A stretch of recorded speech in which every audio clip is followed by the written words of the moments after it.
Hello guys, and welcome to another episode of Is It Worth It, the series where I share my review and my opinion on different video games that I've experienced.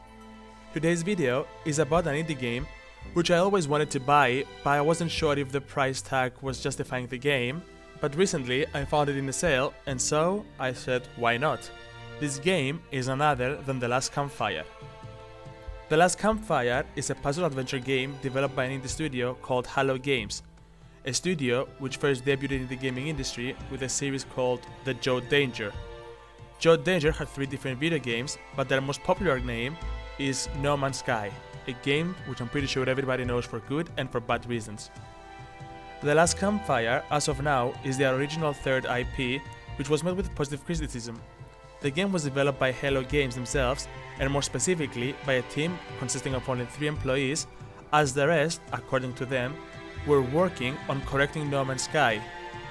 If you know the story of No Man's Sky, then you know what they've been doing. In August 2020, the game was published by themselves and was available in the online stores of each console.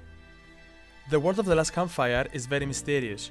The game introduces the player to a weird soul creatures that are called Forlums. There's a strange world where Forlums go who lose their way, goal and purpose, and they can hardly make out of it alive. One day, the player's hero, known as Ember, a blue Forlorn, lost its way and found itself to that weird world. Ember wakes up in a dark cave and, feeling scared, he tries to escape just to find itself outside in a big dark forest. On its way, Ember helps a fire spirit to return to its owner, which led Ember in a lost Forlorn. With the return of hope, the campfire lightened and a ghost appears that explains Ember that this place is where the lost gather, and he's here to help them guide them to find their true way. He also asks Ember to find and free all the lost Forlums, as many as it can. The ghost itself cannot help them when they're stoned, but can help them once they're awakened. There are 3 different campfires across the land, which means that Ember will have to help a total of 3 ghosts to gather their Forlums to proceed into new areas. The second land not only introduces Ember to another ghost guide, but also to the Forest King, also known as the King Bird. The King's beliefs go against the hero beliefs, which clashes the 2 sides for what they believe is true hope. The gameplay of The Last Campfire is very simple and can be enjoyed by anyone despite their gaming experience. The player gets control of Ember, a Forlorn who's stranded in a confusing puzzle world. The player can move around in a 3D environment with the goal of solving various puzzles.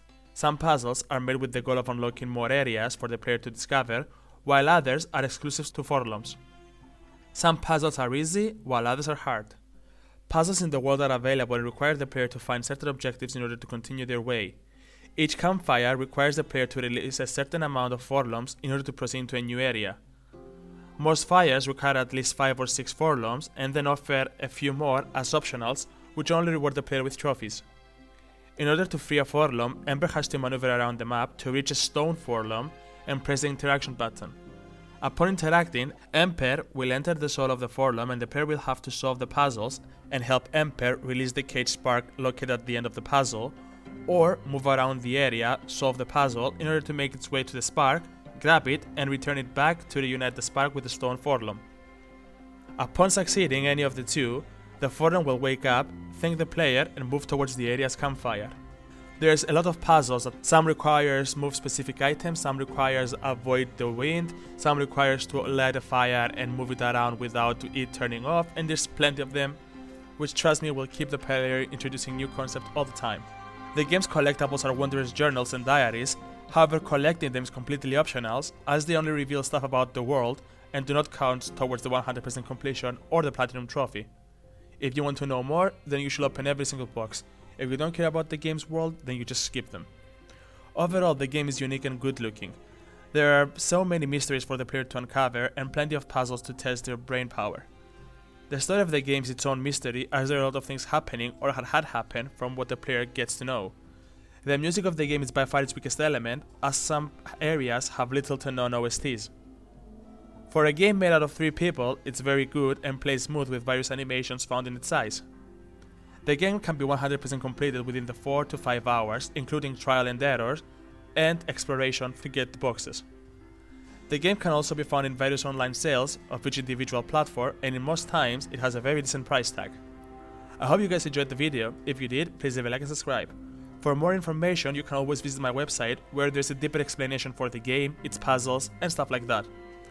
Tell me in the comments below what are your thoughts on the game and whether or not you're interested. Until then, take care, and I'll see you all in the next one.